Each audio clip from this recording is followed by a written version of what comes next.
Hi everyone. So this week I wanted to cover a new topic for helping to make your marketing overall more effective through the lens of data analysis on your existing data. And explicitly what we're talking about today is contacts and contact attribution.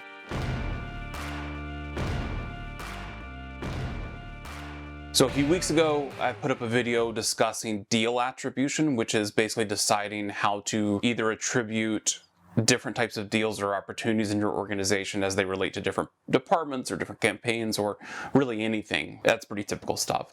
Contact attribution, however, is a little bit different in the sense of that these are the fundamental building blocks of how contacts come to be in your ECRM, which is a great method for being able to understand trends and current behavior of how your marketing program or demand generation program is running. If you think about it, it makes sense. You really can't have companies or deals or opportunities if they don't have contacts associated with them.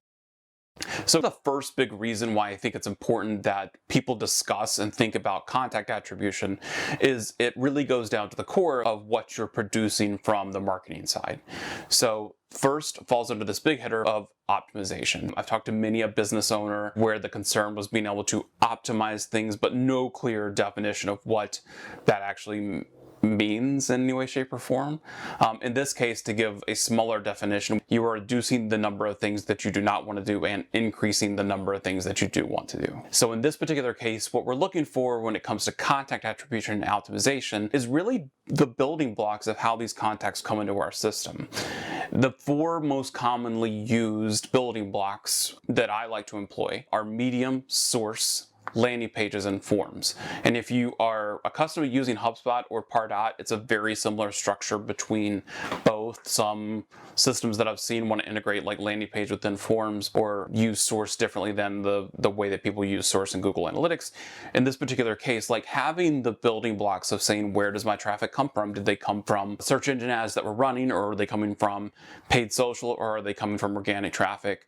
And then drilling down into there with individual sites with source, knowing if they arrived or they came into your system as a landing page through a particular landing page offer, through a particular landing page form, if the form exists in many places. And typically the other portion that I like to recommend with this is really starting with both attributes and lifecycle stage. If you're big into lifecycle stages, especially on the HubSpot side, you will definitely want to know where your leads are coming from and the number of leads that ultimately turn into MQLs and SQLs, right? And ultimately opportunities. But knowing that kind of first part of those kind of building blocks of how contacts come to be is an excellent starting point for making intelligent decisions around how to maneuver your marketing. The other big way that I see contact attribution mattering a lot for both everyone from the CMO to a sales coordinator is that contacts fundamentally represent a different model of attribution as it relates to deals. Oftentimes, it's slightly different in every organization how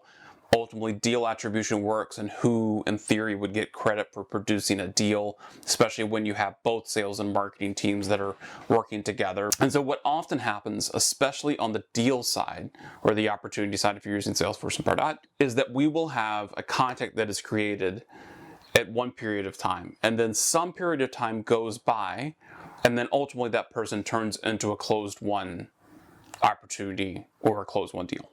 You see this situation a lot with products where there are intrinsically longer buying cycles. So the idea that I may have a contact that's created in one period of time is ultimately nurtured up to the point to where they actually take a most recent action, like contacting somebody from the sales team. The other situation where contact attribution becomes critically important relates back to deal attribution.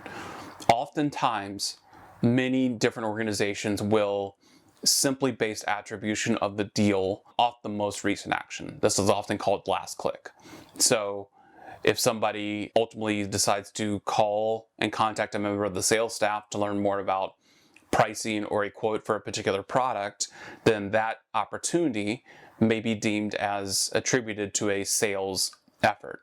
But in reality, in most organizations that are on this longer sales cycle, the contact for the deal to even be in existence may have been created way in the past through demand generation or marketing. And so you're in this sticky situation to where If you're basing it off the most recent action, that last click, versus first click, which is the opposite of last click, then you're essentially saying that the last interaction was the most important, and that's how you intend to assign attribution. So oftentimes it's really important for marketers to know the original sources. So like if you use Hubspot, this is actually a field called original source. When a contact gets created in the system, that is semantically recorded and kept with the contact record. Same thing for Pardot. There's also a field that will pull in the web source for a particular contact, so that way it stays with their contact record. So knowing that information about the contacts and using that is an alternative method for being able to evaluate how to attribute different deals. And so for marketers, I think it's critically important to keep that into perspective, because the last click in many cases isn't the most important. Understanding contact attribution, again, I think is critically important for getting credit, for being able to say that your department or a particular campaign or a particular idea that we had within the organization functionally worked or did not work based on the number of opportunities or the amount of opportunities, whatever. It really doesn't matter, but it's to be able to ultimately connect the contacts that a lot of inbound marketers are diligently creating through great content and translating that ultimately back to the revenue that exists ideally between the marketing system and your sales system. So if you're into the idea of contact attribution, and especially if you're using HubSpot, you're going to love what I'm about to announce next. Be sure to sign up for our newsletter this week on the website, MatthewDeal.com, and we will be publishing a video to newsletter subscribers only that is going to just basically walk you through how to do contact attribution, how that might actually play out for your specific organization, and delve into some of those more tactical questions and practical questions.